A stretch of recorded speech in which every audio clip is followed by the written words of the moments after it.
Tuhan bersamamu. Inilah Injil suci menurut Santo Matius. Dimuliakanlah Tuhan.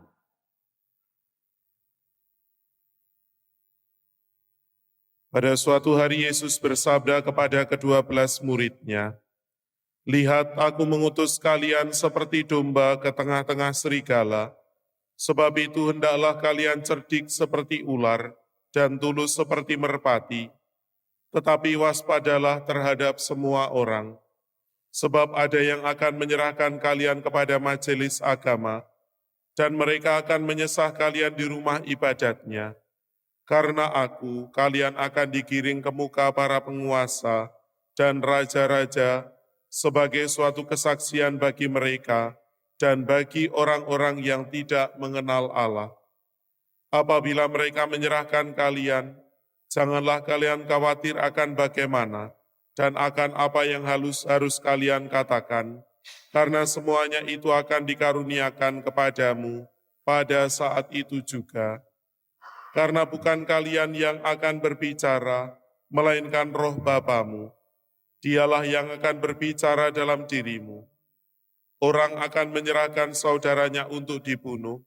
Demikian pula seorang ayah terhadap anaknya. Anak-anak akan memberontak terhadap orang tuanya dan akan membunuh mereka. Dan kalian akan dibenci semua orang oleh karena namaku. Tetapi barang siapa bertahan sampai kesudahannya akan selamat. Apabila mereka menganiaya kalian di suatu kota, larilah ke kota yang lain. Aku berkata kepadamu, sungguh sebelum kalian selesai mengunjungi kota-kota Israel, Anak Manusia sudah datang. Demikianlah sabda Tuhan. Terpujilah Kristus.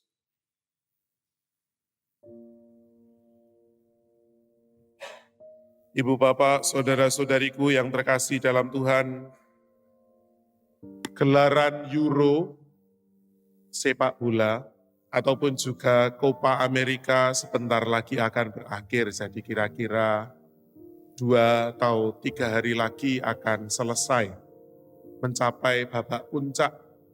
Saya memperhatikan entah itu Euro ataupun juga Copa America, ada sesuatu yang menarik dalam permainan sepak bola.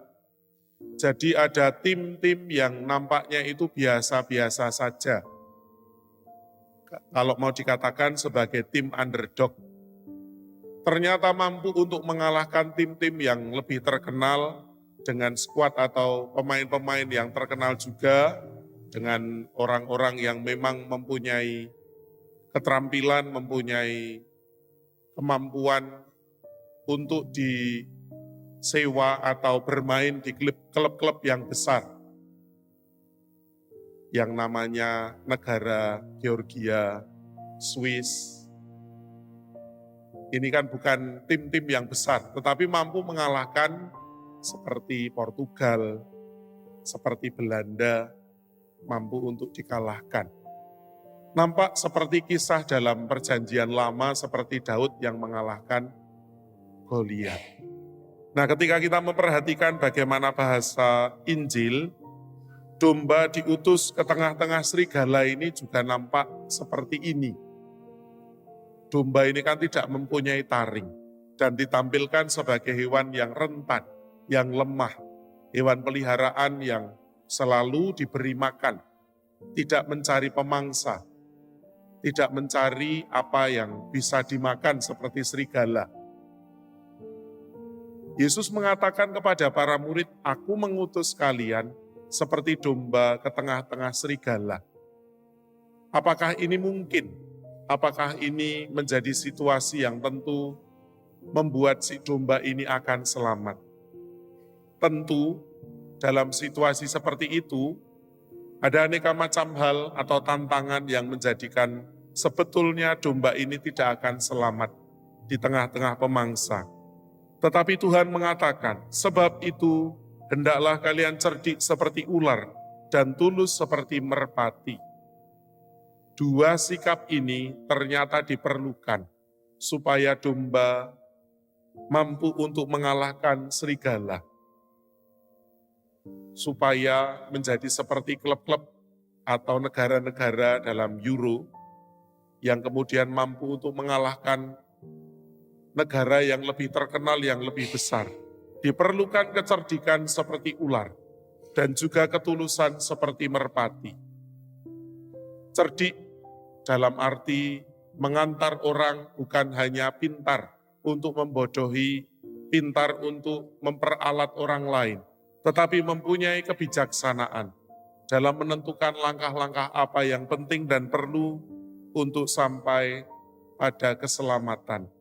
Sedangkan tentu saja ketulusan seperti merpati mempunyai hati yang sungguh-sungguh, tidak mempunyai intensi lain selain berusaha membawa keselamatan, membawa warta kepada orang lain bahwa Tuhan itu baik. Dan lebih daripada itu, bagi umat beriman, bagi kita semua, marilah kita menyadari dan meyakini seperti yang juga disampaikan oleh Tuhan. Tidak usah cemas, tidak usah khawatir kalau kita kurang mempunyai kecerdikan, kebijaksanaan seperti ular. Kalau kita kurang mempunyai ketulusan seperti merpati, mari kita tidak cemas, mari tidak khawatir. Sebab kehadiran Roh Kudus, Roh Allah sendiri akan membuat kita mampu untuk membawa aneka macam pewartaan ataupun juga dengan kata-kata kita itu menyampaikan kepada banyak orang seperti disampaikan oleh Tuhan. Semoga pada hari ini kita semakin berkembang sebagai orang-orang Katolik yang bijak, sebagai orang-orang Katolik yang tulus, dan lebih daripada itu, menjadi orang Katolik yang sungguh menyadari kehadiran Tuhan atau memohon kehadiran Tuhan yang mampu untuk menerangi pemikiran dan juga diri kita. Mari kita hening sejenak, mari kita meresapkan sabda Tuhan dan melanjutkan perayaan ini.